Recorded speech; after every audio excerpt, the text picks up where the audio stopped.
All right, hello. This video, I'm going to briefly run through some of the confusion on the standard deviation calculation. Now, mind you, ladies and gentlemen, that the the bottom line is not the fact that you know how to calculate standard deviation, but essentially later on, what does it mean? What is standard deviation? What can it be? What are the properties of standard deviation? And these are the kind of things we learn from using it by hand a couple of times. At the end of this video, I'm going to switch to Excel and just show you real quick how to do this in Excel. It also works in Google Sheets because they have comparable formulas. So let's say for a second here, we have here a sample of some promotional emails in your email box in 7 days. Okay, so you have here a bunch of emails and you are asked to calculate the standard deviation. So let's look for a second at the standard deviation formula. Remember, the standard deviation comes back to the original units. Okay, that means that if you were squaring something because some of those distances were going away, we have to square root it. Okay, so the three-column method that we talk about in class includes these three columns. So this first column is your xi, okay, like x1, x2, x3, and so forth. Right? Your second column is for the xi minus x bar, which is essentially take the item and subtract it by the mean. Well, for that, we have to figure out the mean first of all, which means add all of those numbers up, okay, and divide by as many numbers as you had, okay?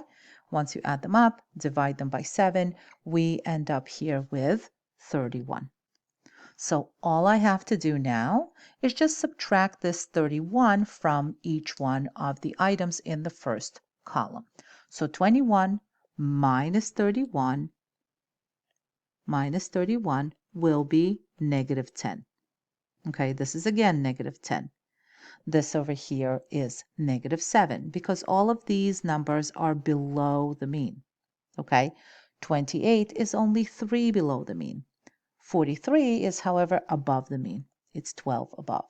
This one is 11 above, and this one is a 7 above. That's my second column.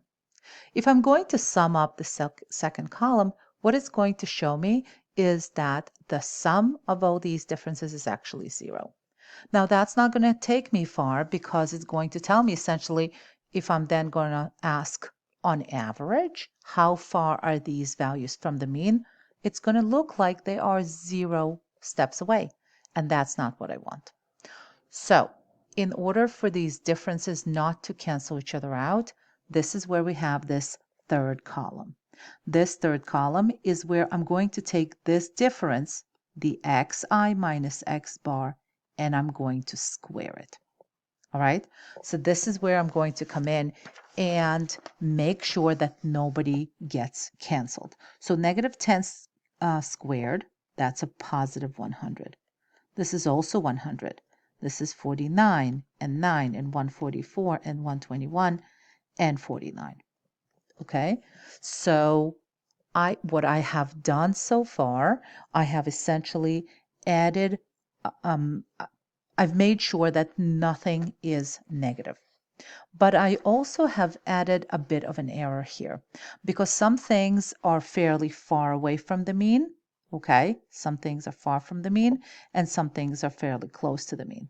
Okay, but I do not have a single item that is just one item that is really far. I do not have something that is an outlier because when I have an outlier, I take the distance and I square it, and it makes all the other numbers sort of unimportant compared to that outlier.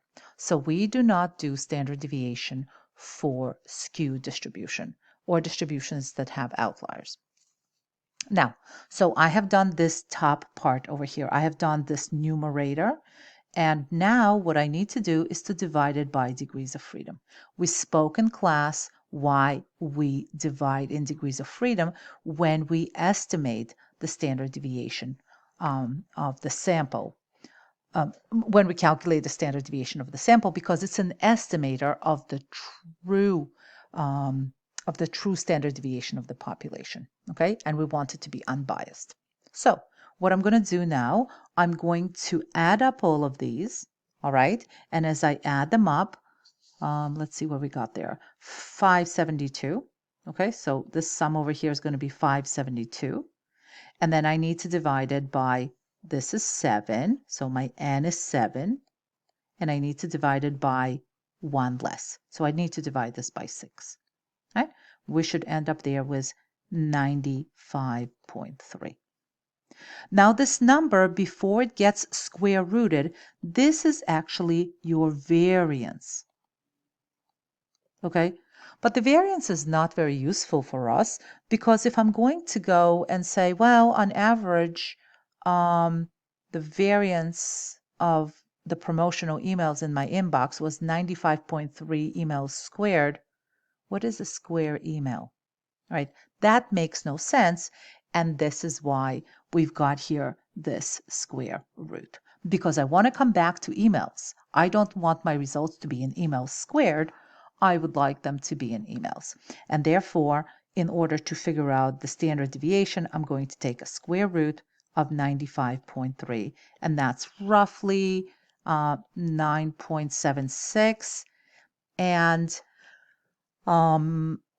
because my data is all whole numbers, my mean and my standard deviation, when needed, are going to have one extra spot after the decimal. So I'm going to write this as 9.8. So my standard deviation is roughly 9.8 emails.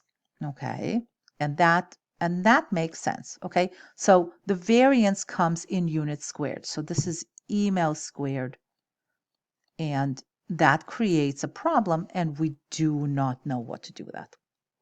All right, let's look how this is going to transpire in Excel. So here are my numbers in Excel, and I can do my 3-column method here, and it's fairly easy. I just want to run through some formulas here. Whenever you want Excel or Google Sheets to compute anything for you, you're going to start with equal sign. Okay? And if I am interested in the mean, the formula, or what you need to put in the formula there for the mean, is actually average. Okay, people in Excel did not quite consult a statistician. So if you are looking for a mean, then you're going to put equals average, and then you're going to select all the cells from which you need the data to be taken. All right, don't forget to close your parentheses. You hit enter, it gives you your mean. But I don't even need the mean when I'm doing it just the Excel way, because we're going to do it a couple of times by hand. You will understand the properties of standard deviation, and then you can proceed to doing this every single time in Excel. There is no more need for you to do this by hand after the first test. So when you're going to ask Excel to compute a standard deviation, you will have to put equals, and then we're going to put STDEV. All right. And then look at this. You have a couple of options here. Dot P is going to be calculation of standard deviation for a population. Okay. You don't have to estimate anything. You have all the data about the population. You take that. But we're not going to do dot P, we're going to do dot S, okay? Because that's for a sample. So we're doing standard deviation for a sample over here. All right, and again, highlight the cells that have your data, and don't forget to close parentheses, and voila, we have essentially the same number, a little bit rounded. I didn't put down all those numbers. So that's your standard deviation for the sample. Let me just show you for half a second what happens when you select the wrong formula. So let's say for a second that you didn't select the sample standard deviation, you've selected the population standard deviation. Okay, so STDEV.P. And what happens there is that you're going to essentially not use an estimator, you're actually going to use the actual standard deviation for a population. And it is going to be smaller because in that formula, we are actually dividing by the population size, not by the degrees of freedom. Okay, so be careful which formula you're selecting. If you're selecting the population, that means you have the entire population's data. You have done a census. Okay, many times that's not what we do. We usually going to use a standard deviation of a sample. All right. Hope you like this. Hope that makes sense. All right.